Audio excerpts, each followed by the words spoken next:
pero muy buenas noches, bienvenidos a Le Doy Mi Palabra. Vivimos días inquietantes, días calientes desde el punto de vista político y económico en la Argentina y por supuesto la idea es reflejarlo aquí en este programa con los invitados, con los columnistas, con el debate, con las distintas miradas acerca de lo que está pasando y de lo que puede pasar.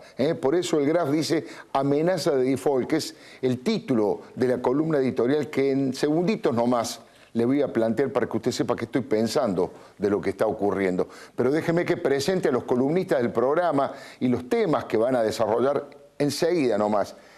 El señor Carlos González Prieto con una noticia preocupante porque habla de más de 100 despidos en una empresa vinculada al mundo agropecuario que está a punto de cerrar o que ya ha cerrado sus puertas. Diego Leuco se va a referir a José María Núñez Carmonas. Está contra las cuerdas, dice. ¿Por qué? ¿Por qué está contra las cuerdas? El socio y el amigo desde los 7 años de Amadou Oudou. Y José Antonio Díaz, buenas noches José, básicamente hablando del tema de un fin de ciclo desde el punto de vista económico, doloroso y previsible. Eso es lo que están planteando. Pero va a estar aquí también Hugo Quintana. Buenas noches y gracias por estar aquí, Hugo. Él es el secretario general de la Asociación del Personal de los que trabajan en el control de los gobiernos. Y acaba de generar esta tarde un acontecimiento que vale la pena, donde estuvo Sergio Massa, donde estuvo Aldo Pignanelli, vinculado a la manera de controlar a los futuros gobernantes en el 2015, de potenciar para evitar que haya casos de corrupción y con un lema que me parece que todo el mundo comparte. El control de los hechos de gobierno no es oposición, es al revés, es ayudar a que el gobierno sea más transparente y más eficiente en su gestión. Estamos esperando a Luis Majul, estamos esperando al ingeniero Felipe Solá, que creo va a ser candidato a gobernador o precandidato en la provincia de Buenos Aires. Pero déjeme que le diga por qué puse amenaza de default, básicamente, como título de esta columna. ¿Qué es lo que ha anunciado Axel Kicillof, el ministro de Economía, básicamente? Se lo trato de traducir en forma lo más sencilla posible. Primero dijo que van a mandar los abogados para hablar con el juez Tomás Griesa, primer tema. El segundo tema ha dicho que están estudiando, que están viendo la posibilidad de generar un tercer canje, un nuevo canje para que los bonos sean pagados en la República Argentina con la ley de la República Argentina. Y aquí está la amenaza de default. Le está diciendo al juez Tomás Griesa y le está diciendo al sistema financiero internacional, si ustedes no me ayudan, si ustedes de alguna manera no me resuelven el mecanismo para que yo pueda zafar de esta situación con el menor costo posible, me están empujando al default. Me están obligando al default, me están obligando a que yo pague aquí en Buenos Aires, a que tenga que hacer un canje de los bonos, y eso significa lisa y llanamente romper las reglas del juego y entrar en un default por parte del gobierno. Claro, el gobierno va a acusar a que no tuvieron más remedio, a que fueron obligados. Es más, Axel Kicillof, siguiendo el discurso de Cristina Fernández de Kirchner, esa mirada conspirativa, dijo, nos quieren destruir, nos quieren voltear la exitosa reconstrucción de la deuda, la exitosa renegociación de la deuda. Yo pregunto, ¿quién quiere voltear? ¿Quién quiere voltear la exitosa renegociación de la deuda? ¿El imperialismo norteamericano? ¿Héctor Manieto? ¿Los fondos buitres? Digo, si esa mirada conspirativa, hay alguien que es el patrón del mal, que quiere destruir a Argentina y hacerla escarmentar por el buen gobierno que han hecho los Kirchner, y los quieren hacer escarmentar. ¿Por qué no hacen lo mismo con Bolivia, que está claramente a la izquierda de Argentina? ¿Por qué no hacen lo mismo con Uruguay o con Brasil? ¿Por qué ellos pueden colocar deuda con bajísimo interés y a largo plazo? ¿Es que el gobierno de Cristina es más revolucionario que el de Bolivia, que el de Brasil o que el de Uruguay? Si el mundo se le cayó encima a Cristina, no pegó ningún ladrillo en Bolivia, en Brasil, en Uruguay, todos los ladrillos del mundo que se cayó encima pegaron acá, o no tiene también que ver con la mala praxis, con la torpeza, con la soberbia, con las bravuconadas. Porque el ministro Kicillof dice algo que es absolutamente cierto. Este no es el gobierno que se endeudó. ¿Tiene razón? Dice algo más que cierto. Este no es el gobierno que defaultió. Eso es cierto. Pero se olvida de decir que este es el gobierno que no ha dejado macana por hacer. Que este es el gobierno que no ha tenido una actitud razonable, prudente, inteligente en la renegociación de este tipo cuando había grandes posibilidades de resolverlo. ¿O no se acuerdan Cristina Fernández de Kirchner sacando pecho y anunciándole al mundo: nosotros no vamos a aceptar ni vamos a acatar el fallo de la justicia norteamericana? Después dio marcha atrás y cambió el discurso, pero yo escuché que Cristina dijo que no iban a acatar el fallo de la justicia norteamericana. No se puede ser tan liviano en la negociación de este tipo de cosas. Aquí en la Argentina los Kirchner están acostumbrados a no respetar los fallos de la Corte Suprema de Justicia. No es lo mismo en los Estados Unidos. La cuestión funciona de otra manera. Y después esa actitud permanentemente de colocarse en el lugar de la víctima. Nos quieren voltear, nos quieren perjudicar, nos quieren extorsionar. Nada hecho de malo. Había un chiste de Fernando Sendra esta mañana diciendo: todo esto es porque el gobierno hizo las cosas maravillosamente bien. Y la verdad que Kicillof hoy lo dijo. Sendra lo escribió como un chiste y hoy Kicillof dijo: todo esto no nos pasa porque nos equivocamos, ¿eh? Todo esto pasa porque hemos hecho las cosas tan bien que nos quieren hacer escarmentar. Mire, yo no digo que el incendio lo provocaron los Kirchner. El incendio escandaloso de las deudas, de las bicicletas, ya venía de antes. El incendio no fue de los Kirchner, pero es cierto que no han utilizado los mejores instrumentos ni las mejores herramientas para apagar el incendio. Es más, con esa actitud absolutamente infantil, avivaron las llamas. Hoy decía que la enfermedad del endeudamiento es una herencia neoliberal. Y en eso también tienen razón. Pero tampoco tienen que dejar de mirar que el remedio que Cristina quiere aplicar a veces parece peor que la enfermedad. Le doy mi palabra. Bueno, por supuesto que vamos a hablar de todos los temas con Luis Majul. Buenas noches, Luis, gracias por estar aquí. Alfredo, no, gracias por invitarme. Hay varios temas en tu programa. Iniciaron una investigación realmente interesantísima vinculada al tema del fútbol para todos y el manejo que ha hecho Grondona y algunos funcionarios del tema del fútbol. Pero primero quiero ir a la estricta actualidad, a lo último que ha pasado, a este anuncio que ha hecho Kicillof, al discurso de Cristina Fernández de Kirchner y a la decisión de la Corte Suprema de Estados Unidos. Quería pedirte una primera impresión del tema. Mira, aunque vos no lo creas, yo creo que se puede relacionar una cosa con la otra. El fútbol para todos, la cantidad de dinero que se gastó con el supuesto objetivo de sanear a los clubes, objetivo o mentiroso o trunco, porque los clubes tenían, cuando empezó el fútbol para todos, 400 millones de déficit y ahora tienen 1.600 y dicen, porque los balances no se conocen, entre 5.000 y 6.000 millones de pesos de pasivo todos los clubes. Mirá qué bien que le va el fútbol para todos. Tiene que ver con tirar la pelota a la tribuna. Claro. ¿Y qué hizo el gobierno hoy, Cristina ayer y Kicillof, después más allá de las buenas intenciones que pueden tener algunos? Tirar la pelota a la tribuna.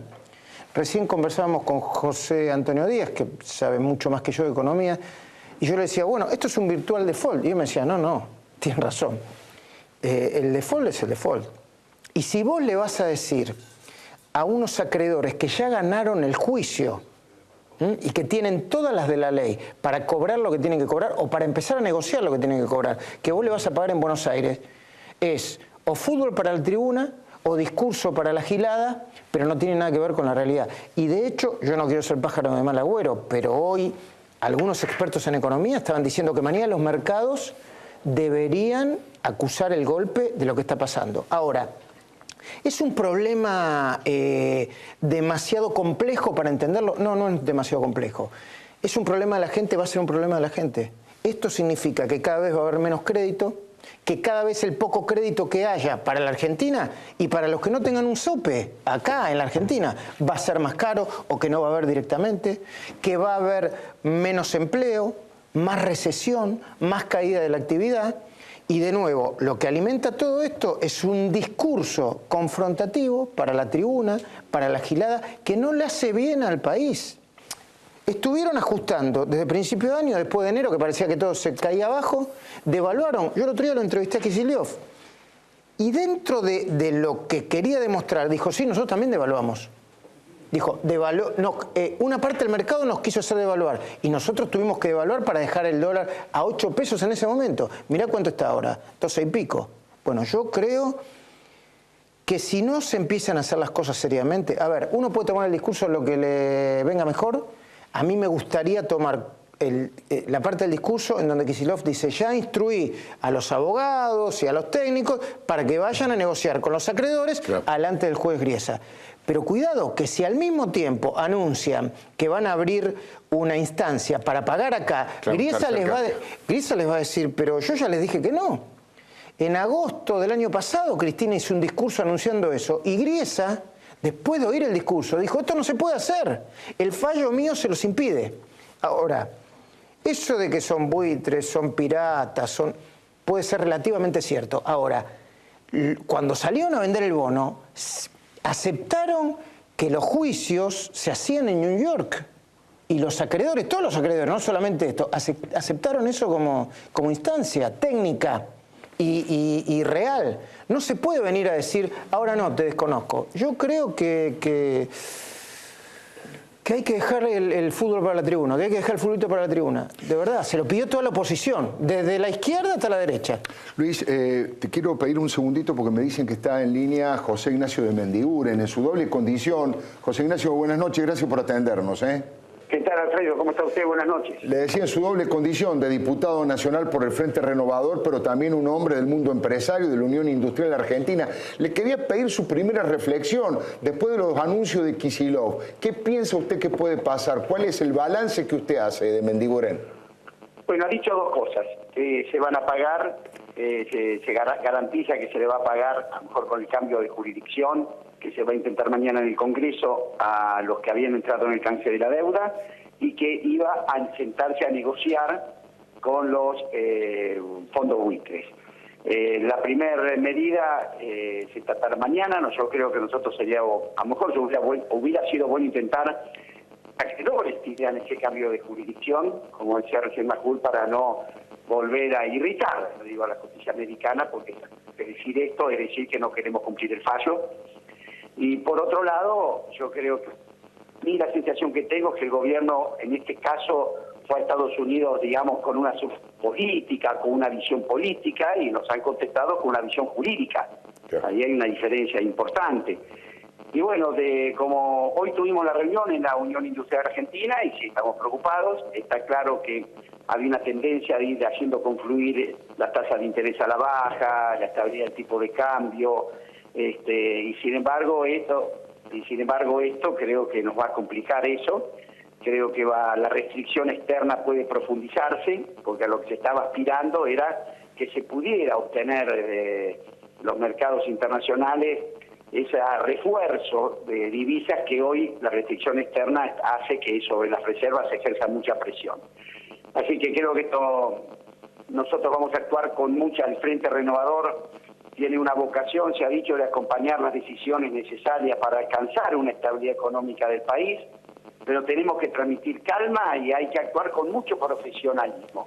Yo creo que esto de irritar, de hablar por los diarios, de amenazar, porque desde Estados Unidos esto es lo que no nos ayuda en este momento. Sin negociar con firmeza, sabemos que la situación es difícil, sabemos lo que son los fondos buitres en los distintos países, qué pasó en Panamá, qué pasó en Perú, qué pasó en África, y sabemos que son muy complicados, sabemos que no se rinden fácilmente y va a hacer falta ahora que esa predisposición que el juez Griesa puso para que pudiera haber una instancia negociadora, la llevemos, pero no amenazando por los diarios, sino negociando de una forma que permita que no se extienda ese fallo que ha caído sobre los fondos buitres al resto de la deuda que ya había sido negociada.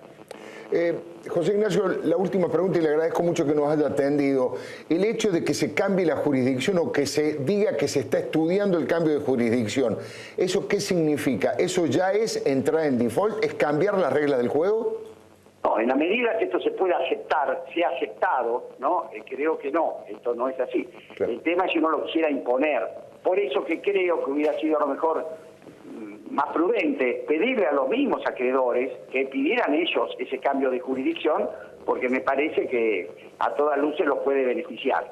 Acá yo creo que el tema más importante, por eso la importancia de mañana poder negociar en forma distinta, como se hizo hasta ahora, con firmeza, pero en forma distinta, es para que esta cláusula de reenganche que tiene, que si tenemos que mejorar a unos acreedores como son los fondos buitre, esto no se extienda al resto de la reestructuración de la deuda anterior, y para eso hay dos caminos: haber esperado hasta fin de año para que venciera esa cláusula, que ya va a ser muy difícil, prácticamente imposible, o la otra, bueno, esa interpretación que se dice que como esto no ha sido voluntario, sino que ha sido producto de una decisión judicial, no nos alcanzaría esa cláusula. Claro. Bueno, indudablemente la síntesis sería: mañana la oposición va a escuchar al gobierno. Creo que la oposición está dando una muestra de que el problema no lo siente solo del gobierno, sino del país, y queremos colaborar. Pero es responsabilidad del gobierno, que ya lleva 10 años negociando esto, tener que llevarla adelante, y nosotros podemos prestar, es decir, esa colaboración, pero está muy claro que hay que terminar con esta política de confrontación, de hablar por los diarios. Lo que el juez Guillén había visto antes de esta negociación era que prácticamente por los diarios le decíamos todos los días que no íbamos a cumplir su fallo. Claro. Entonces es bueno, insisto, demostrar una voluntad de arreglar y no solamente de transmitir que no vamos a hacerlo. José Ignacio Mendívora ha sido muy amable. Muchas gracias por atendernos. Gracias, Leco. Buenas noches. Buenas noches.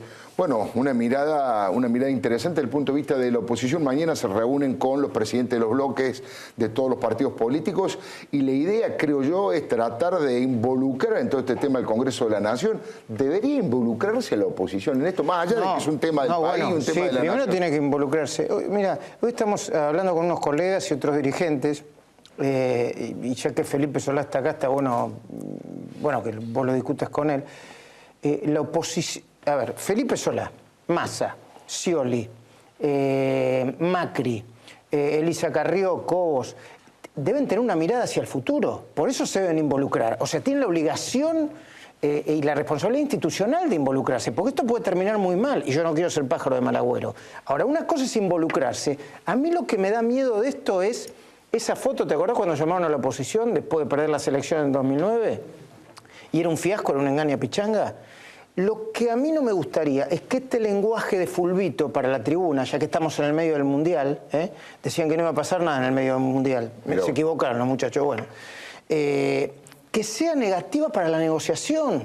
Digo, a mí, mientras que lo hagan porque le tengan que responder a la militancia política o porque quieran mantener un capital simbólico del núcleo duro del 20, el 25%, a mí como ciudadano no me preocupa. Lo que me preocupa es que vayan a hacer un desastre en el medio de la negociación, porque Griesa está mirando lo que se dice y lo que se hace.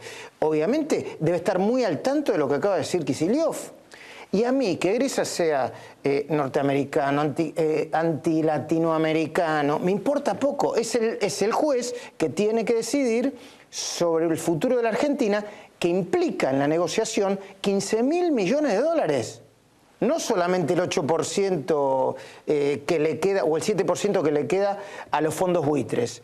Implica una discusión por 15.000 millones de dólares. Sí, que puede dispararse a los 120.000 si es que se puede disparar. Yo no soy experto en economía. Es default, eso es default. Claro, se cae todo y que vos le vayas a decir, es lo que dijo Mendívora, la oposición tiene que ser responsable, pero que vos le digas al juez Griesa, yo los atiendo acá, yo les pago acá, y ahora después que no lo levanten y que digan que es una provocación. Es una provocación al mismo juez que ya le dijo que no a eso. Claro. Entonces, es poco inteligente. Yo no digo que no se manden la parte, que no jueguen para la tribuna.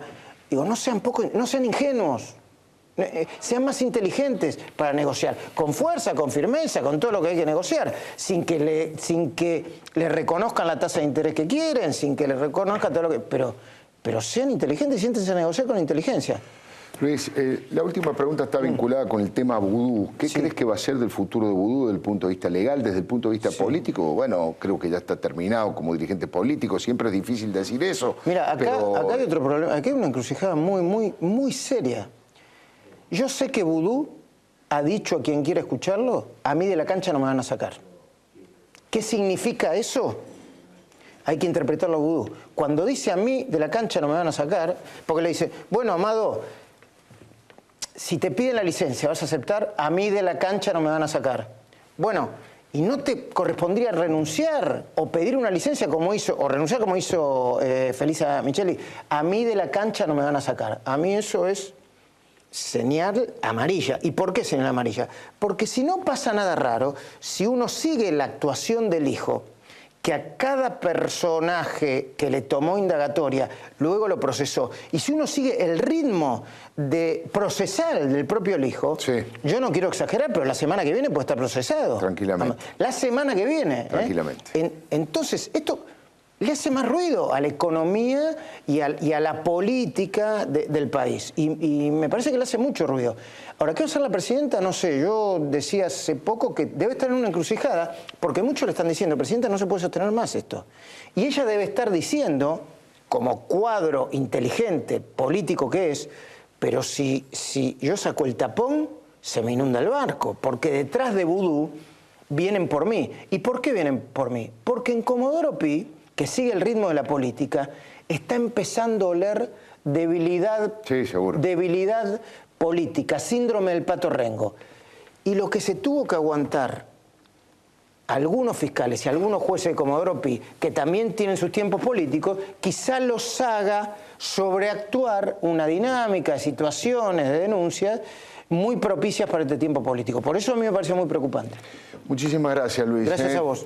Dos cosas. La primera, comparto plenamente, no es lo que ha pasado en otros momentos, que cuando un gobierno empieza en su última etapa, los jueces empiezan a apurar las causas. En este caso, los jueces y muchos fiscales han sido humillados por el gobierno nacional. Y cuando uno humilla a una persona, no cuando discute de política, cuando humilla a una persona, es difícil que esa persona se olvide con el paso del tiempo hasta que no se tome una forma de revancha o de venganza. Sé que suena mal, pero ocurre en muchos casos con jueces y fiscales. Y lo segundo es cierto, gente que ha estado con Ariel Lijo en el Vaticano cuando entrevistó al Papa Francisco, lo escuchó decir, me lo llevo puesto, lo proceso antes de que termine el Mundial. Vamos a ver qué pasa con ese tema. Mire, no se vaya. Está ya aquí el ingeniero Felipe Solá. Buenas noches, gracias por venir. Está Hugo Quintana, por supuesto, para hablar de lo que pasó esta tarde allí en el gremio, donde estuvo Sergio Massa, donde estuvo Aldo Pinagnelli, qué es lo que están llevando adelante con este desafío 2015, y la propuesta de los columnistas. José Antonio, hablando del fin de ciclo, un fin de ciclo doloroso y previsible desde lo económico. Diego Leuco nos va a explicar por qué José María Núñez Carmona está contra las cuerdas. Y esta información preocupante del tema de la agropolítica. Hay una empresa del mundo agropecuario que está por cerrar las puertas, dejando 100 trabajadores en las calles. Ese es el tema de Carlos González Prieto. Ya venimos, le doy mi palabra. Bueno, lo prometido, la posibilidad de dialogar con Hugo Quintana, el secretario general de APOC, de la Asociación del Personal de Organismos de Control. La primera pregunta, hablando de organismos de control, es ¿qué mirada se puede hacer respecto de todo esto que hemos ido conversando con el tema del posible default, con el tema de la decisión de la Corte Suprema y el anuncio que ha hecho el ministro de Economía? Primero, si yo me someto ante un juez, me someto voluntariamente, y no me gusta el fallo, no puedo decir que hay extorsión. Me someto al ámbito de competencia y jurisdicción, y si no me gusta el fallo, estamos en problemas. Creo que la sinarquía internacional no ataca a la Argentina. Es una deuda de la Argentina, más allá de que sea de este gobierno, es una deuda de Argentina. Hay un fallo que dice, paga. Yo escucho a Kicillof, escucho a la Presidenta y digo, supongo que detrás de esto hay una estrategia de ir al Congreso y decirle a todo el arco político, estemos juntos para enfrentar lo que viene, que no es una cosa muy sencilla. Claro. Pero quiero ver un gobierno dispuesto a no engañar a la oposición, es decir, este es el frente y tenemos que luchar todos juntos. Y la verdad que me cuesta creerlo. Me cuesta creer que después de 10 años de gobierno no se haya podido solucionar un problema que es realmente grave, siempre corriendo detrás de la pelota, siguiendo los aforismos de acá del amigo que se acaba de ir. Y las cosas importantes quedaron. Empezamos hace unos pocos meses a tratar de amigarnos con el mundo. Tuvimos mala suerte, imprevisión, y ahora empezamos de cero. Empezamos de cero, no sirve lo del Club de París, no sirve nada y tenemos un problema muy serio. ¿De qué manera, Quintana, hoy estuvieron trabajando en esto que se llama Desafío 2015 respecto de controlar los hechos de gobierno? Bueno, ya lo hacen, pero digo, de darle una característica mucho más fuerte, mucho más, que sea más respetada por la sociedad y por los propios gobiernos, ¿no? Nosotros hicimos una ecuación muy simple. Analizamos de 2003 a 2007 los ingresos y los recursos. Fueron 4 años equilibrados con un superávit fiscal interesante. Del 2007 al 2013, todo fue mal. Del 2007 al 2013, claro. Todo fue mal. La recaudación aumentó un 30% y los gastos un 50%. El 20% se cubrió con emisión, recurriendo al Banco Central, al ANSES del Fondo de Garantía Sustentable y al Banco Nación. ¿En qué se destinó ese dinero? 7 de cada 10 pesos del presupuesto se utilizaron en seguridad social, subsidios al transporte y al combustible. 7 de cada 10. Entonces, bueno, analicemos cómo ha ido la seguridad social, cómo ha ido el transporte y el combustible. El transporte no hay que hacer ninguna auditoría, hay que subirse arriba de un tren, ir a León Suárez o a Florencio Varela y ya está, un desastre. Muertos por desobedecer y por no acatar los dictámenes de los organismos de control. La Auditoría General de la Nación dijo, cuidado, no están haciendo el mantenimiento y esto puede terminar mal. ¿Qué hicieron desde la política? Lo tiraron 51 muertos en 11. Con respecto a la energía, a ver, ¿a quién no le cortaron la luz en el verano? Sí, realmente un desastre. ¿A quién no le falta gas en el invierno? Un agujero negro es eso. Pero claro, si la Argentina tiene como sistema de control el control de gestión, ¿quién gestionó esto? ¿Dónde están esos señores que un día dejaron de exportar petróleo porque no había más? Empezamos a importar y ahora tenemos 14.000 o 12.000 millones de dólares para importar petróleo. ¿Cómo es el tema de la gestión de los funcionarios y de la responsabilidad? Ese señor que por impericia, quiero pensar que por impericia, somete a la Argentina a esto, algo hay que hacer. ¿Cuál es la responsabilidad de los funcionarios? Responsabilidad política, penal. Queremos modificar eso. Si nosotros somos los que auditan un cadáver porque es una autopsia, claro, las recomendaciones no sirven. Los organismos de control tienen que tener poder de sanción o de detener actos disvaliosos, ya sea en la parte económica o en no perder vidas. Ya lo hicimos en Cromañón, advertimos, señores, si ustedes no toman diferente la habilitación de los boliches, puede pasar lo que pasó. ¿Cuántos muertos? ¿Cuántas estafas? ¿Cuánta más mala administración debemos sufrir los argentinos hasta que la política se dé cuenta que el control no es oposición? Es la condición y el orden que los gobiernos necesitan. El orden no es de derecha. El orden es la condición. No tenemos la rémora de los gobiernos militares que el orden es de derecha. El orden, todos los países del primer mundo requieren orden, no solo en las calles para no cortarlas, sino en sus finanzas. De un día para otro dejamos de recaudar y empezamos a gastar y está todo bien. ¿Y qué hacen los organismos de control? Claro. Necesitamos funciones diferentes. Estaba pensando que en el tema de esto que han dado en llamar Desafío 2015, bueno, hoy estuvo allí Sergio Massa, Aldo Pignanelli. ¿Hay ahí una intención de buscar la manera de que los organismos de control tengan la posibilidad que usted está reclamando de sancionar o de detener actos cuando vean que son en contra de los intereses del pueblo? Yo escuché a Massa, dijo, desafío a los compañeros del control a que hagan un tablero de comando a ver cómo andan los funcionarios. Recogemos el guante, escucharemos las otras fuerzas políticas, pero hay que darse cuenta. Hay una relación directa entre la calidad del control y la calidad de vida de la gente, entre la calidad institucional y las inversiones. Sí. Es absolutamente proporcional. Entonces, casi causal. Claro. Entonces, ¿por qué no arreglar lo que podemos fácilmente, solamente con decisión política? Ese es el camino, con decisión política, pero hace falta una ley. Pero a ver, ¿o no? Yo hablaba de esto. Si nosotros creemos que con una ley se cambian las cosas, adoptemos la Constitución de Noruega. Claro. Somos Noruega. Y listo. Claro. Las leyes tienen que ir acompasadas por otras cosas. Cambio cultural y decisión política. No. Si juntamos todos nos va a ir bien. Pero hay que entender, no queremos oponernos, no queremos cogobernar. Queremos decirles, señores, están equivocados, vayan por el otro camino.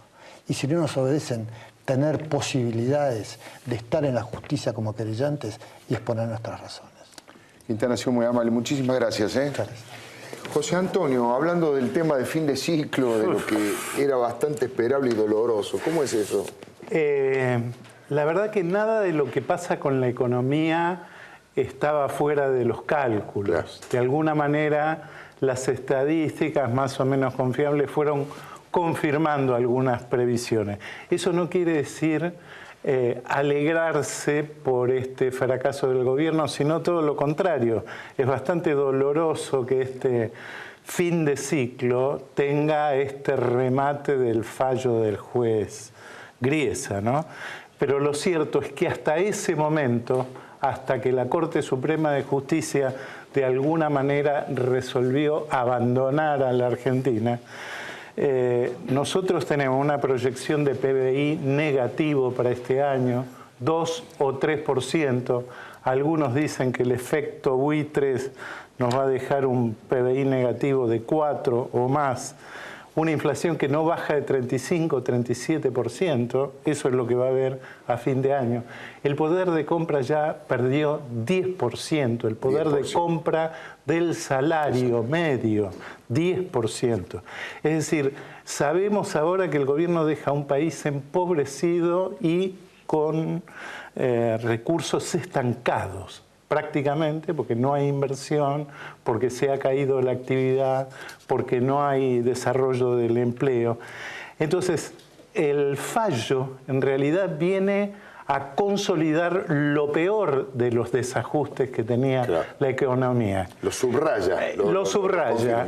Hay como una especie de vuelta a las expectativas de inflación, vuelta a la expectativa de devaluación. Obviamente, como se trata del sector externo, esto va a impactar fuertemente en la cotización del dólar. Hay perspectivas que habían mejorado bastante respecto a las reservas del Banco Central. De alguna manera, el plan Kicillof-Fábrega o Fábrega-Kicillof había logrado parar la corrida contra las reservas.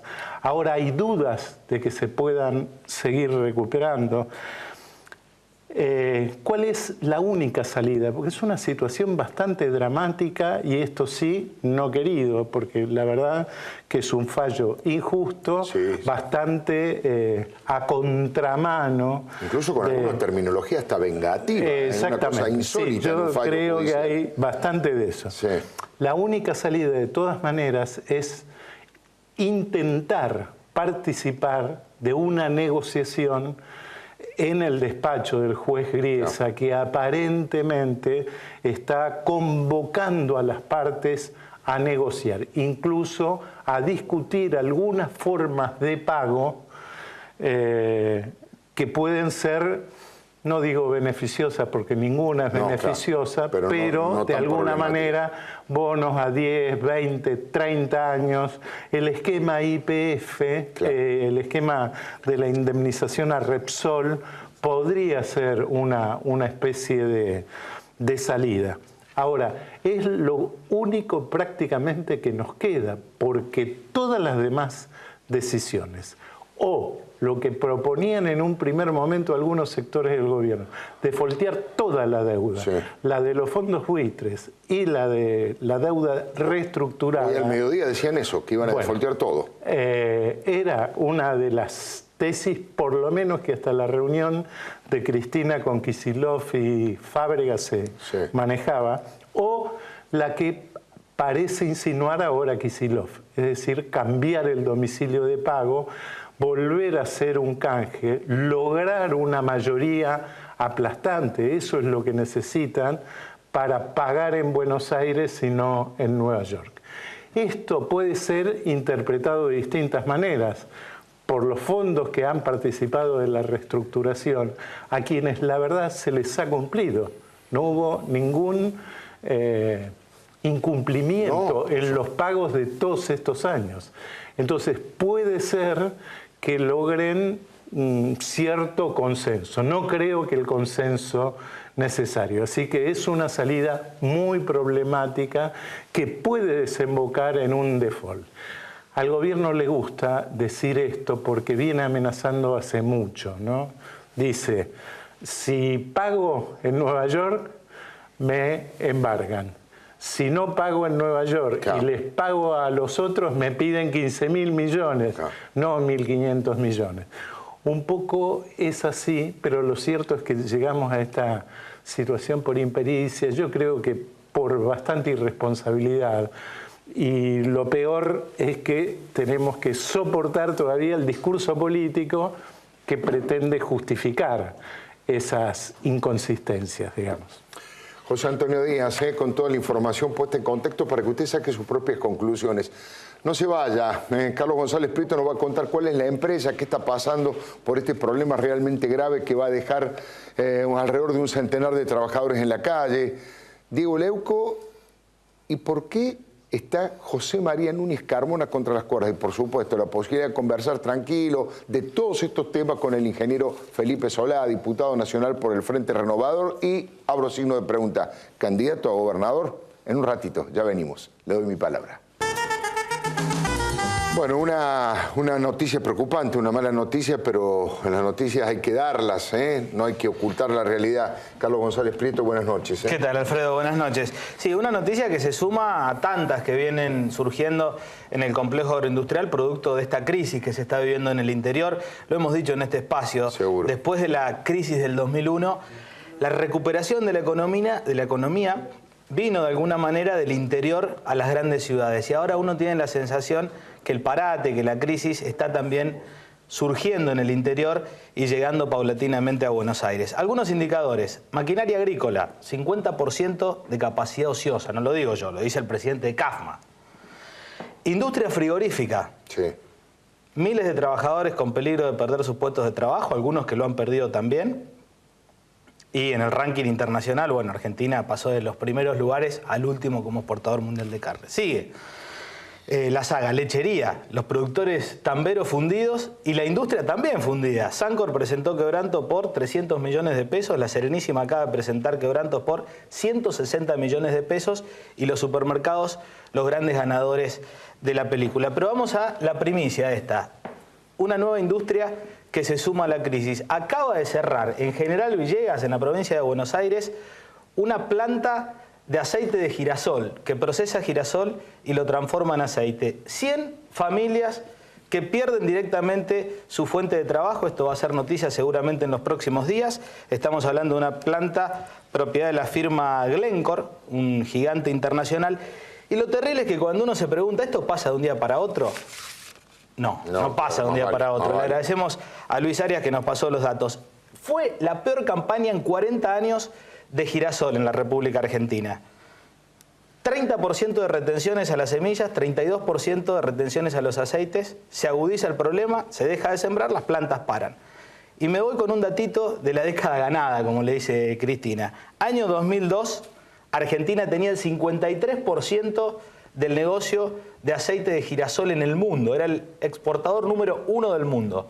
Año 2014, números de hoy, 8% a nivel mundial. Del 53 al 8%. Del 53 al 8%. Otro dato para adornar un poco lo que está pasando en el interior. Muchísimas gracias, Carlos, muy amable. Bueno, Diego, buenas noches. También con un tema preocupante, pero ya vinculado al avance de la justicia respecto de José María Núñez Carmona, que está contra las cuerdas. Nosotros dijimos, José María Núñez Carmona contra las cuerdas. ¿Por qué está contra las cuerdas? Por un montón de cosas. ¿Viste cuando se van acumulando? Claro. Que te va cambiando la racha y la racha se vuelve negativa. Es lo que le está pasando a José María Núñez Carmona, alias Nariga o alias Tiburón, depende a quién le preguntes, que está empezando a acumular varios problemas en la justicia. Hoy se conoció uno nuevo y muy importante y tiene que ver con una imputación de otro juez federal. En realidad es el pedido de una imputación que ha hecho el fiscal federal Gerardo Di Masi en una causa que está investigando el juez federal Marcelo Martínez de Giorgi. ¿Por qué es esta imputación? Por amenazas. ¿Amenazas a quién? A Guillermo Willy Renwick, el yerno de los Chicone, de Nicolás Chicone precisamente, que justamente es imputado en la causa madre, en la causa Chicone, y que ha denunciado públicamente y también en el expediente amenazas. Les quiero contar algunas de las amenazas, de las frases que, según dice Renwick, le habría dicho Núñez Carmona y que constan en el expediente que está investigando el juez Marcelo Martínez de Giorgi. Yo vengo acá y a este le quemo un pibe, por la sencilla razón de que se va a hacer cargo de este quilombo. Primera frase. Segunda frase, no le quites el culo a la jeringa. La compañía es tuya, Ciccone es tuya. Recordemos que Renwick ha denunciado públicamente y también en el expediente que él de repente un día se encontró a la mañana con una solicitada en los diarios, donde él se hacía cargo de la empresa, solicitada que él no había pagado, que él no había pedido. Bueno, tenía que ver tal vez con esta estrategia que luego redundó en amenazas por parte de José María Núñez Carmona, que cuando se refirió a él mismo y a su amigo Amado Vudú dijo, ni él ni yo tenemos hijos, no tenemos nada que perder. Así que hacete cargo de la empresa porque si no, vos y tu abogado terminan presos en 2 minutos. Vayan y devuelvan los papeles que se llevaron del expediente. Impresionante, ¿eh? Esto lo dice Guillermo Renwick, lo dijo en la causa Ciccone. Ariel Lijo consideró que había que abrir un expediente paralelo, que esto había que sacarlo, que lo investigara otro juez, que no tenía que ver con la causa porque era un delito en sí mismo, y lo están investigando, como decía, Marcelo Martínez Giorgi y el fiscal Gerardo Di Masi. Hay 2 cosas interesantes. Entre las medidas de prueba que ya solicitó el fiscal están los testimonios de Olga Ciccone, de Silvia Ciccone y de Nicolás Ciccone, y también de Velocopit, de Claudio Velocopit, que también será testigo en la causa madre, va a ser testigo en las amenazas. Y es curioso, y aquí hay un dato, si se quiere, de color. Perdón, ¿las amenazas se hicieron en aquella cena donde Vudú dijo que hay varias casualmente... instancias de amenazas? Hay varias instancias de amenazas. Una, y esta es la curiosidad, si se quiere, más de color o más pintoresca, fue, dice Renwick, arriba de este barco. Ah, mira vos. Arriba del famoso barco que descubre la revista Noticias, que es propiedad de José María Núñez Carmona, un barco impresionante, 14,5 metros de eslora, un barco que vale $295.000 y que Carmona se lo compró al periodista Eduardo Feynman. Ese barco está a nombre de una empresa que se llama Embarcaciones Argentinas Sociedad Anónima, que la justicia sospecha que no es solo de Carmona, sino que también es de Vudú. Bueno, el fiscal ha pedido a la AFIP los registros de propiedad de este barco. Anticipo que esos registros existen, los he tenido en mi mano, así que obviamente podrá confirmar rápidamente el fiscal que esta situación existe. ¿Por qué decimos que está contra las cuerdas Carmona? Por varios motivos. Además de esta imputación, se le está investigando, lo contamos acá, por enriquecimiento ilícito. Casi 16 millones de pesos que no puede justificar, un incremento patrimonial de 1.370%. La AFIP además lo reveló el diario La Nación el fin de semana, lo investiga en 3 causas por haber lavado más de 7 millones de pesos y no es este señor Renwick el único que lo acusa de haberlo amenazado. También dice lo mismo el señor José Guillermo Capdevila, que se tuvo que ir del país, Laura Muñoz, la ex mujer de Vandenbruela, que también denunció amenazas, y Luis Scolari, que también culpa a Carmona por las amenazas que recibió e incluso ha mostrado el audio en la televisión este último domingo. Y lo último, si el jueves declara Carmona, si es que no pide una prórroga, que es lo más probable que ocurra, pero cuando declare que tarde o temprano ocurrirá, va a tener que explicar algo muy importante. Porque supongamos que es verdad lo que dice Vudú y ya no son más amigos. Supongamos que se han peleado por este tema, que hay diferencias, como ha dicho también el propio Carmona. Lo importante es lo que pasaba antes y cómo era la relación antes. Y hay 2 escenas que constan en el expediente que están sustentados por declaraciones indagatorias de imputados, declaraciones testimoniales, por supuesto, de testigos y pruebas físicas como, por ejemplo, cruces telefónicos, cámaras, etc. ¿A qué me refiero? 2 escenas muy importantes y que son la clave de la causa Ciccone. La primera ocurre en el canal Telefe. La segunda ocurre en el Ministerio de Economía. En ambas escenas ocurre lo siguiente. Hay un nexo que conecta a la familia Ciccone con el entorno de Vudú. En el caso de Telefe, el nexo es el señor Gabriel Blanco, gerente de Telefe, que le dice a Ciccone y a Renwick, señores, este es Vudú y Carmona. ¿Qué ocurre en ese momento? Le dicen a los Ciccone, a partir de ahora, Carmona es el encargado de negociar. Exactamente. Carmona es el hombre, Vudú es Carmona. Todo lo que diga Carmona es lo que se debe hacer. Esto pasa en Telefe. Y al mismo tiempo pasa exactamente lo mismo en el Ministerio de Economía. En ese caso, el nexo es el imputado, el último imputado, Guido Forcieri, mano derecha de Vudú, que lo cita a Renwick Brenner, otro imputado, y le dice, usted que es de la AFIP, quiero que sepa que este señor que se llama José María Núñez Carmona, a partir de ahora es Vudú. Y todo lo que diga Carmona va a ser lo que piensa este Ministerio de Economía. Impresionante. 2 escenas clave que describen el rol de José María Núñez Carmona, que por más que ahora esté peleado con Vudú, tuvo justamente esa especie de... lo ungieron en aquel momento y dijeron, lo que diga Carmona es lo que dice Vudú. Y así sucedió y es lo que está por confirmar la justicia. Lo dice Diego Leu, con un chiste malo, una pequeña chicana. Si es el encargado, debería afiliarse al sindicato de Víctor Santamaría, si es el encargado, José María Núñez Carmona. Ingeniero Solá, gracias por estar aquí. Muchos temas que tenemos ganas de conversar con usted. Bueno, el primero, el más preocupante para todos como ciudadanos, como dirigente político en su caso y como periodista en el mío. ¿Qué cree que va a ocurrir mañana en el Congreso de la Nación? ¿Qué idea tienen en el Frente Renovador? ¿Qué han conversado de aquí en más respecto de lo que ha anunciado Kicillof hoy? Mañana van a venir a hablar con los jefes de bloque, Kicillof y Giannini. No sé si vendrá el jefe de gabinete también, creo que no. Nosotros estamos conmovidos porque yo creo que la mayoría del gobierno y de la oposición pensaban, yo no sé por qué, pero con qué elementos, pero eso se transmitía de uno a otro y uno siempre recurre a los expertos, entre comillas, a los que saben más de lo que pasa allá, que la Corte iba a abrirle el tema al procurador. Claro. Y al abrir el tema al procurador nos iba a dar un respiro, íbamos a pasar el 31 de diciembre, etcétera, y nos iba a dar la posibilidad de una negociación. Claro, le quitaba presión al tema y lo pateaba. Así es. Yo veo contradicciones. Sí, por un lado, yo creo que todos los jueces tienen ideología, ¿no es cierto? Creo que es una frase de Perón, los jueces tienen ideología. Absolutamente todos, sí. Lo cual no impide que sean buenos o malos jueces, claro, ¿no? Esa parte. Claro. Ahora, si los jueces sancionaron posiciones políticas de Argentina, dichas en numerosas oportunidades por la Presidenta de la República, o en otras oportunidades a lo mejor por sus ministros u otros funcionarios, posiciones, digamos, autoelogiosas respecto del modelo argentino, autoelogiosas respecto del modelo digamos, de renegociación de la deuda, que fue muy bueno para la Argentina desde el punto de vista de levantar la autoestima a los argentinos, y eso permitió fortalecer la idea de argentinizar el manejo de la economía hace 10 años. Si se sanciona a la Argentina por declaraciones políticas, entonces no estamos frente a una Corte que mira exclusivamente el derecho, ¿no es cierto? Y yo veo que hay como dos posiciones. Una dice, ojo que la Corte norteamericana mira de otro lado, es absolutamente independiente, desde el jueves tenía su fallo, no hubo ninguna filtración hasta el lunes, de ningún tipo.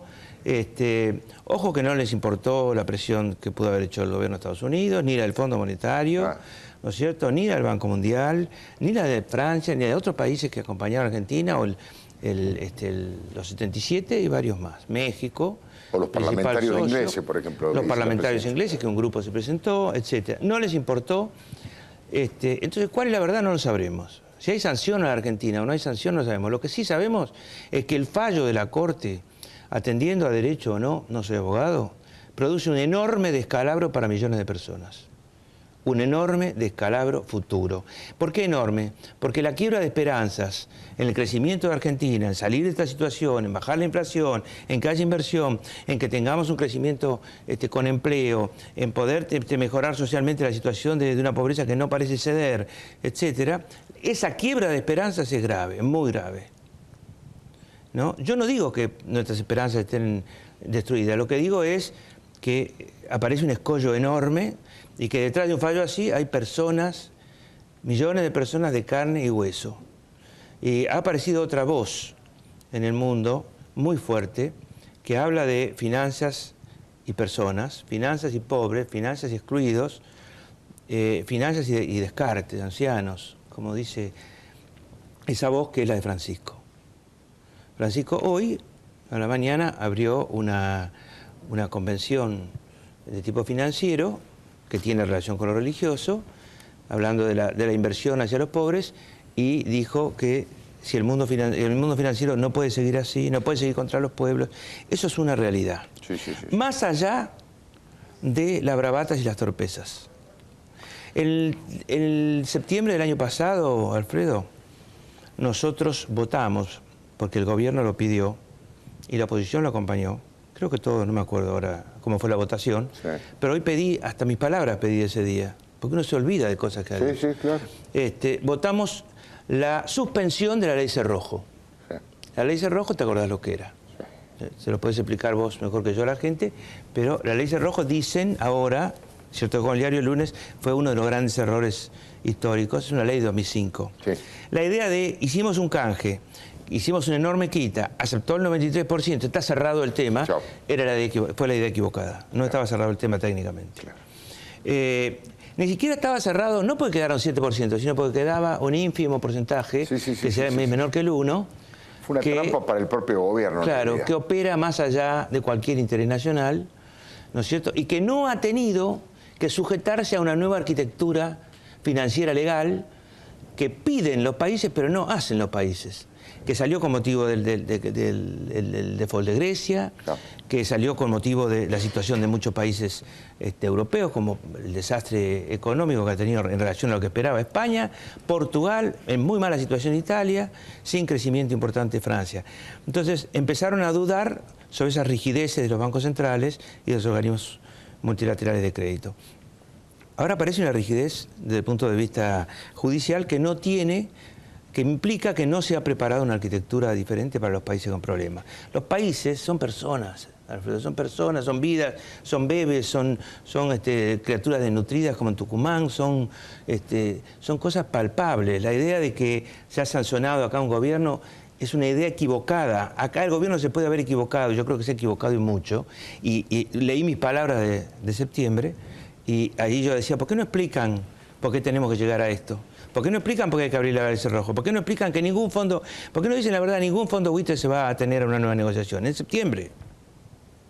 En septiembre. Yo creo que ese es un debate extraordinariamente profundo y que es el debate que se viene en el mundo y puede ser encabezado, liderado por el Papa Francisco, y me parece que es fundamental porque pasan las generaciones y la inequidad social se va instalando, se va consolidando y cada vez es peor. En eso estoy de acuerdo. Ahora, hay un tema concreto, cotidiano, que hay que resolver mañana mismo, digamos, en la reunión que van a hacer los representantes de Cristina con los legisladores. ¿Qué les recomendarían? ¿Qué hacer en concreto frente a esta situación? Porque también hay una cosa, ingeniero Sola, que es cierto que se pensaba que el fallo iba a ser de otras características, pero la verdad que no había demasiados elementos para hacerlo. ¿Sabe por qué? Yo ahora lo digo. Está bien, es fácil con el partido, con el diario El Lunes, pero reconozco que cuando uno ve, casi no hay antecedentes que la Corte Suprema de Justicia haya desvirtuado dos fallos, un fallo de doble instancia en un fallo en la justicia norteamericana, y esto había sido el fallo en primera instancia de Griesa, revisado. Hay que batallar mucho desde lo legal para que la Corte dé vuelta un fallo, y no había demasiados elementos para darlo vuelta, me parece. Bueno, ahí está un poco lo que usted planteaba recién respecto de los errores del gobierno. Hace 20 días un economista de nota argentino, que no voy a citar porque le voy a... o sí, lo voy a citar, Martín Lustó, dijo, porque como lo voy a robar, lo voy a citar, dijo en un programa muy visto a la 1 de la tarde que el mismo día que debutaba Argentina, un meteorito enorme venía sobre Argentina y que en realidad no conocíamos su trayectoria y no podíamos estar seguros si se iba a estrellar o si iba a pasar de largo. Qué buena figura. Y ese meteorito era el fallo de la Corte. Claro. Lo advirtió ahí, todos dijeron, ¿pero por qué habla de esto? La gente no tiene por qué saber. Claro. Quiere decir que él lo advirtió, y se lo reconozco, el gobierno no lo advirtió. Al decir no lo advirtió, no es que no advirtió que iba a ocurrir, no advirtió a la gente. Claro. No advirtió a la gente que podía aparecer una enorme piedra sobre las esperanzas económicas argentinas. Claro. Y eso sí es un reproche. ¿Qué van a hacer ellos? Mañana nos van a hablar con nosotros. No, aparentemente no les hace falta una ley para... ¿Abrir un nuevo canje? No, para modificar la sede, que en el fondo es abrir un nuevo canje. Claro. Pero también podría ser que alguien que tiene bonos argentinos y que ha aceptado la renegociación y que ha aceptado las condiciones y que está cobrando, por cierto, porque eso es cierto que el gobierno paga y que no originó la deuda. Esas dos cosas son absolutamente ciertas. Se ha cansado de repetirlo la presidenta. No hay duda, eso nadie se lo discute. Eso es indiscutible. Es un gran mérito, además. Absolutamente. Y yo creo que un tenedor de bonos puede decir, si me cambian la sede, me están cambiando las condiciones de compra o de aceptación de ese bono. No alcanzan con que uno lo diga para que sea default, con que uno lo diga. Exactamente, o sea que yo creo que el default técnico va a ser muy difícil. Lo que se llama el default técnico, que no es que no pagás, sino que no te dejan pagar y te consideran. Va a ser muy difícil de evitar, y yo creo que nosotros deberíamos descontarlo en el sentido de preparar la economía argentina para eso. Prepararla para una situación de esa emergencia. Prepararla para una situación de esa emergencia que empeora las circunstancias que hoy están mal, que es ausencia, digamos, angustia de dólares, Claro. Muchos pesos, pocos dólares, ¿no es cierto? Una caída del superávit comercial. Es mucho más difícil traer plata a la Argentina que sacar plata de la Argentina. Claro. Es una circunstancia que ha generado el gobierno, la AFIP, por buenas y malas razones. Las dos cosas, por buenas y malas razones. Por control, que es bueno, pero también por las razones de que la inversión debe ser genuina, etcétera, y de la desconfianza de toda inversión externa que no sea controlada, que no pase por el Ejecutivo, claro, en el sentido de la regulación. Entonces, la situación se va a agravar. La situación se va a agravar. Y si se agrava, pero tenemos la valentía de decirle a la gente qué puede pasar, valentía que tiene que tener el gobierno. Porque si lo dice la oposición, vamos a quedar como los que anuncian graves pájaros de mal agüero, como obreros, y que lo van a acusar de querer hacer utilización política o absolutamente. Yo electoral creo que esto es un golpe a la Argentina, no al gobierno, sino a la Argentina. El gobierno está yendo de a poco. Es un golpe a la soberbia, pero es un golpe sobre todo a la Argentina. Y como tal hay que vivirlo. Y como tal hay que, si ellos están dispuestos a prepararnos para algo que seguramente va a venir, creo que nosotros vamos a tener que poner el hombro. ¿Qué sensación tengo yo? Que este fallo no deja lugar para posiciones moderadas. ¿En qué sentido, Alfredo? En que no es moderado ni rechazar completamente y no pagar, y no es moderado tampoco ir al pie y hacer todo lo que diga el juez Griesa si no quiere negociar, por ejemplo, y tener que hacer frente a 15.000 millones adicionales a los 1.500. Ninguna de dos posiciones es moderada, ¿no es cierto? Entonces, la impresión que yo tengo es que nos dejaron sin posiciones moderadas. Que eso es lo más grave del fallo. Nos dejaron sin posibilidades de buscar un buen término medio. Eso es lo más grave que nos ha ocurrido en el fallo. Yo sé que no es el momento, tal vez, pero me salgo de la vaina por preguntarle, casi hasta por curiosidad personal y periodística. ¿Usted tiene tomada la decisión de ser precandidato a gobernador? ¿Quiere volver a gobernar la provincia? ¿Va a conversar esto obviamente con Sergio Massa? ¿Cómo viene eso? ¿Cómo está trabajando en ese tema? Yo le dije a Sergio Massa que yo estoy dispuesto a caminar la provincia, que lo he hecho siempre, y seguir hacerlo no me cuesta. No es trabajo, es una función, como decía Martín Fierro. Claro. Es lo que uno aprendió a hacer y que me gusta. Y además, yo amo esta provincia y yo creo que está mal administrada. Creo que la provincia tiene hace rato un candidato, pero no tiene un gobernador. Un gobernador es alguien que no está pensando en el trampolín hacia dónde va y en el próximo lugar, que siempre es la presidencia, como siempre ha ocurrido con la provincia de Buenos Aires, claro, con la excepción mía, claro, y tal vez de Almendaris, sí, en esta etapa democrática. Y me parece que conozco bien la provincia del interior y el Gran Buenos Aires, y además recuerdo muy bien los errores y los aciertos. Claro. Y más recuerdo los errores, obviamente, y lo que uno deja de hacer también. Entonces yo no tengo que llegar y al día siguiente empezar a estudiar a ver qué pasa. ¿Qué pasa en la provincia? No, claro, claro, no. Claro. Entonces lo que yo le dije a Sergio Massa es, si sirvo para este proyecto, que es llevar a la presidencia Massa, fortalecer el Frente Renovador, etcétera, entonces sí. Si se opone a una situación así, no tengo ningún problema en ser funcional, claro, por supuesto. Además creo que los candidatos que están ahí tienen que caminar, igual que yo, tienen que caminar y veremos cómo le va a cada uno. Para eso hay elecciones, para eso hay pasos. Hace 7 meses que tuvimos elecciones, claro, y ahora estamos frente a otro drama. Claro. Por supuesto que hay que prepararse para elecciones, pero que la gente no está preparada para elecciones todavía, no está preparada. La gente quiere saber qué va a pasar mañana. Sin duda. No quién va a ganar la interna ni nada por el estilo. ¿Qué va a pasar y de qué manera va a empezar a recuperar valor el salario que tiene, que ha perdido ya un 10% del poder adquisitivo por lo menos? ¿De qué manera hacia el futuro va a poder volver a ahorrar? Hay preocupaciones muy concretas que se han instalado en sectores que han votado el kirchnerismo, que cuando uno habla... Esto se llama llueve sobre mojado. Exactamente. Como la canción de Fito Páez. Como la canción de Fito Páez. ¿Por qué? Porque acá ya hubo un ajuste. Claro. En marzo hubo un ajuste muy grande de la gente. Autoajuste y ajuste de salario real impuesto por las circunstancias y por el gobierno. Devaluaron y ajustaron. La gente se ajustó, cayó enormemente la compulsión o la voluntad de comprar bienes durables. Seguro. Y la gente ya cuida mucho el mango y sabe que viene duro. Entonces, esto que viene es una tormenta sobre mojado. Sobre ya mojado. Ahora, la única manera de manejarla y de tratar de que dañe lo menos posible a los argentinos es diciéndole la verdad, no especulando políticamente. Si el gobierno especula políticamente, no lo vamos a ayudar. Si el gobierno no especula políticamente, tenemos que hacer primero la patria. Lo dijo Perón. Lo ha dicho el ingeniero Felipe Solá, que es prácticamente el anuncio del próximo bloque. Primero la patria, lo dijo Perón.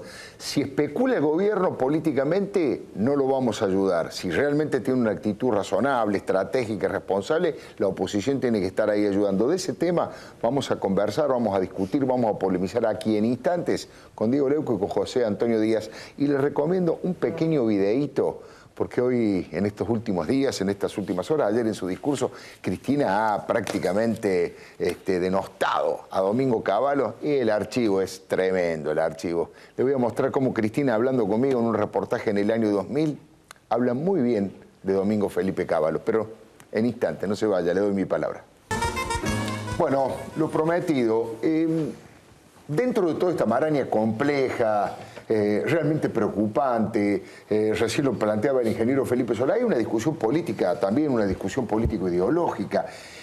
Esto es contra la Argentina, esto es contra Cristina Fernández de Kirchner, esto es porque finalmente han cometido mala praxis, han sido torpes en la negociación de temas que no les correspondían, pero cuando uno llega al gobierno se hace cargo de todo porque es la continuidad del Estado, la continuidad jurídica del Estado. Pero también hay chicanas políticas que me parece no vale la pena poner en estos momentos.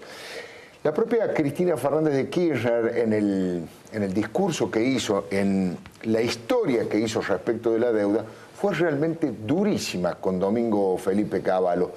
Y la verdad que uno recuerda, porque desde el 83 que me dedico al análisis político, primero recuerda la relación, yo diría, casi de maestro-alumno que había entre Domingo Cavallo y Néstor Kirchner. Por eso, Néstor Kirchner recibe los tristemente célebres fondos de Santa Cruz, por eso Néstor Kirchner juega el rol que jugó con el tema de YPF, por eso Oscar Parrilli fue el miembro informante de la privatización de YPF, y además en la política también tenían una gran relación.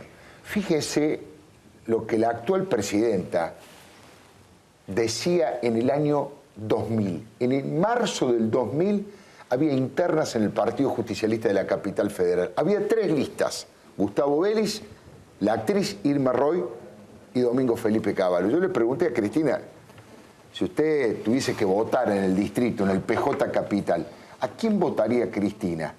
En aquel momento dijo, Cavallo no, Cavallo es el energúmeno, es el diablo. No, fíjese lo que dijo Cristina de Cavallo. Quiero aprovechar una cosa. Usted ha estado muy cerca desde el punto de vista personal, ideológico, ha compartido muchas cosas, tanto con Vélez como con Cavallo, distintas afinidades, incluso gente que ha estado trabajando dentro del peronismo hasta hace muy poco está con Cavallo, ha tenido relación y tiene respeto. Tampoco me va a contestar, pero bueno, hablando de la palabra. ¿Quién le parece mejor candidato? Si usted viviese en la capital, ¿a quién votaría? ¿A Cavallo? Mira, esa es una pregunta que me hicieron el otro día y te voy a ser sincera, Alfredo, no te la voy a responder. Tengo amigos en todos lados. Cuando me tocó definirme en un momento donde el partido había sido intervenido y no se podía expedir democráticamente, el Partido Justicialista, me refiero al año 96, cuando Vélez se va del PJ y se va por afuera del PJ, en aquella oportunidad apoyamos a Gustavo Vélez, se había producido una situación muy anómala muy especial en el partido, pero bueno, la situación muy especial, casi patética del partido hoy acá me obliga como militante de otro distrito y votante de otro distrito y además amigos a no inmiscuirse en ambas posturas e inclusive también junto a Irma Roy, que parece ser que se va a presentar también por afuera de la estructura formal del partido, me impiden manifestarme. Además no sería justo, me parece. No sería justo. Creo que tienen méritos Irma, creo que tiene méritos Cavallo, creo que tiene méritos Vélez incuestionables, pero no me obligues a definirme. Bueno, no me obliga a definirme, decía Cristina cuando venía a los programas de televisión por cable. Decía, tiene méritos Domingo Felipe Cavallo. Digo, para ir marcando, no para cargar las tintas ni chicanear a nadie, pero digo, para ir marcando los orígenes políticos de cada uno. Y a propósito de eso, Diego Leuco también tiene información para aportar. Vienen los orígenes, Alfredo, porque si nos vamos a los finales del año 91, cuando Néstor Kirchner asumía como gobernador de la provincia de Santa Cruz, aparece un recorte del diario Ámbito Financiero, que el título, y lo tenemos para verlo en este momento, es "Juró otro seguidor de Cavallo". Sí. Y ahí se refiere a Néstor Kirchner como el gobernador, que está ingresando obviamente a la gobernadora de Santa Cruz, como un hombre apadrinado por José Luis Manzano, Sí. el señor Néstor Kirchner, y que en su discurso, por ejemplo, dijo que el empleo público ha llegado a un macroestado de sobredimensiones hasta límites exasperantes. Un discurso tal vez curioso, en boca de En Néstor contra del Kirchner. empleo público, Néstor. Y esto también es interesante porque no solamente hablamos del origen de Néstor Kirchner, sino del origen de un montón de personajes de la política que hoy vemos en lo cotidiano, porque en aquel momento, junto a Néstor Kirchner, insisto, esta es la crónica del diario Ámbito Financiero de finales del 91, decía, allí Kirchner tomó juramento a los ministros de gobierno, Carlos Zanini, de Economía y Obras Públicas, Julio De Vido, Asuntos Sociales, Alicia Kirchner, Cultura y Educación, Carlos Muratore, y al secretario general de la Gobernación, Ricardo Jaime. Interesante, ¿eh? No estaba Forster en aquella época, José Antonio. Faltaba Forster. Pero bueno, Tremendo. hemos seguido, José, nosotros también, claro. Políticamente, todo ese retorno democrático y todo ese trabajo. Bueno, ¿qué te provoca a vos? ¿Qué te sugiere? A mí siempre me llamó la atención que Cavallo, en cualquier circunstancia de los últimos años, y sobre todo después de su última participación como funcionario en el gobierno de la Alianza, siempre rescató a Kirchner, que lo llamaba como era un buen alumno. Claro, su mejor siempre alumno, mejor era alumno. su mejor alumno. ¿Por qué? Porque eran los momentos que Cavallo estaba en lucha abierta contra el gasto excesivo. Claro. ¿Se acuerdan de las consignas de déficit cero y demás? Y de alguna manera Kirchner lo que hacía con las finanzas de la provincia de Santa Cruz era justamente cumplir con este correlato. Últimamente empezó a hacer algunas críticas. En general siempre prefirió no hablar en contra, ni de Néstor ni de Cristina, aún en los últimos tiempos que empezó a tener actitudes más opositoras. Pero realmente Cavallo fue muy importante, yo diría, sin entrar a dar muchos detalles, pero fue una figura clave en la fuga de los dólares de la provincia de Santa Cruz al exterior, ¿no? Cavallo y los funcionarios que acompañaban o que formaban parte del equipo de Cavallo. Publicó una carta, creo que en su Facebook, Domingo Cavallo, hace 3 o 4 días, donde plantea que él le hace, una de las críticas que le hizo históricamente a Néstor Kirchner fue que no utilizaron esos fondos de Santa Cruz en lo que él les había recomendado. Él le había recomendado, fíjate vos cómo hubiese cambiado las épocas, ¿no? Que con ese dinero se juntara con un par de empresarios de Santa Cruz para tratar de